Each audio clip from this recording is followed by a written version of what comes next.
Allow me to take you back to a time long ago. So distant it may be but a faint memory. I'm talking about the year 2019 BC, before Corona. Australia was burning and the world was captivated by the plight of a single koala. A koala in Australia that went viral. One koala's miraculous rescue. Lewis the koala was spotted walking across the road as wildfires raged around him. Aus Australien. Der kleine Koala Louis. In Australia, el koala Louis. El Koala Louis, or Louis the Koala for those of you who don't speak Spanish, made such an impact that the Port Macquarie Koala Hospital received almost 42,000 donations from over 90 countries in just 3 weeks and sent tourists flocking to see their favourite animal.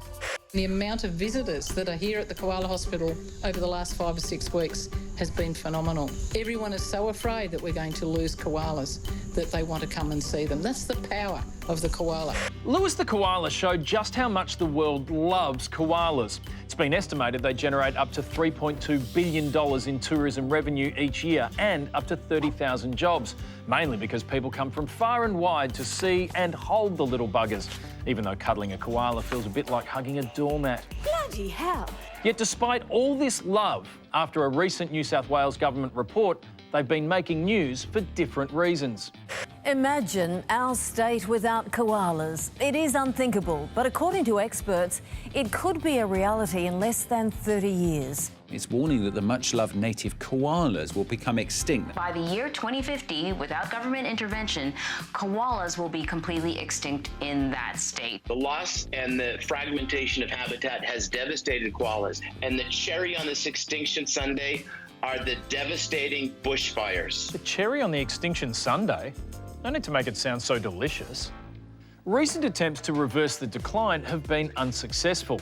In 2012, koalas were listed as vulnerable in New South Wales, Queensland and the ACT. And since then, we've somehow destroyed their habitat at a faster rate than before. The problem is that koalas' habitat is pretty much the same as ours. Koalas like to live where we like to live, or perhaps it's the other way around. When you've got 5 koalas here, 10 koalas there, a freeway, an industrial area, sports fields, golf course, housing, how do these koalas breed with these? They can't fly. We are confident there's no more than 86,000 animals, more likely half that. Many are also confined to small, isolated pockets, meaning some are more inbred than the people who hold them.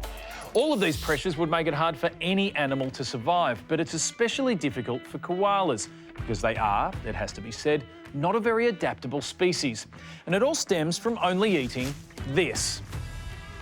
Here's Bondi vet and dog neuterer to the stars, Dr. Chris Brown.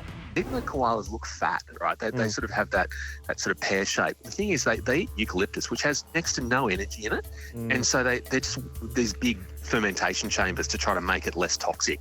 And so they don't have a lot of energy. They often couldn't be bothered. Steady on, Brownie. Going extinct is hard enough without Dr. Jawline calling you fat and lazy. But what Chris was trying to say is that eucalyptus is poisonous, and so koalas have had to evolve into little eucalyptus junkies. This means they sleep up to 22 hours a day. Also, they're not very smart. They have tiny, smooth brains that don't waste a lot of calories on bothersome, thinking. On the upside, this means much of their skull is filled with fluid so that if they fall out of a tree and land on their head, their brains won't be affected, which is to say, they'll still be stupid. The downside of such a tiny little brain? Well, here's one trying to climb a painting of a tree. But koalas face yet another hurdle.